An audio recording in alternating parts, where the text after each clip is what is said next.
The first time I took the Durie Hill Elevator, I just thought it was a wondrous, kind of mysterious thing. I became really interested in Whanganui's public transport system. Did some advocacy on improving Whanganui's bus system. But through all of this, I had always thought of the elevator as this really great symbol that Whanganui has about how good our public transport can be. Because unlike the tram system, it's survived. It still offers a quality of service that's quite similar to what it had when it opened. When I found out that the elevator was coming up for tender, I was quite anxious to make sure that it remained a great public transport asset. So I thought, well, maybe I should put together a group to run the elevator.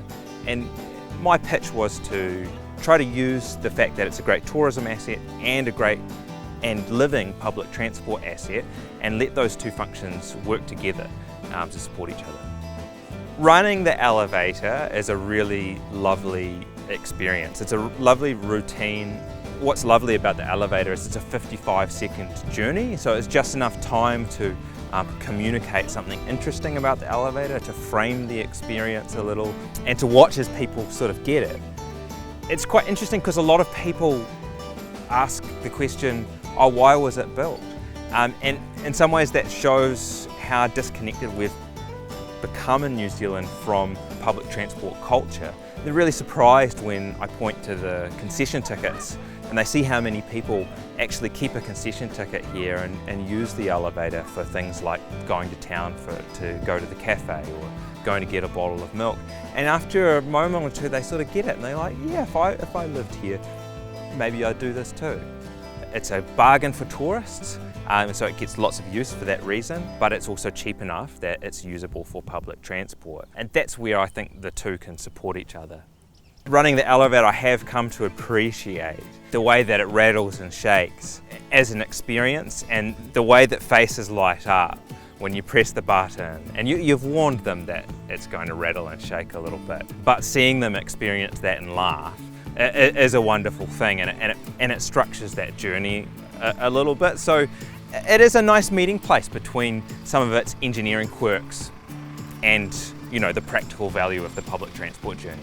We are very discerning about who our user is and what they're there for. So if it's a public transport user, we can tell. We either recognise them or they march in and they don't look at their surroundings because it's familiar. If they're there for public transport, we just press the button as soon as possible and make sure that their journey is actually faster than them walking the stairs, and we'll take payment while the elevator's moving.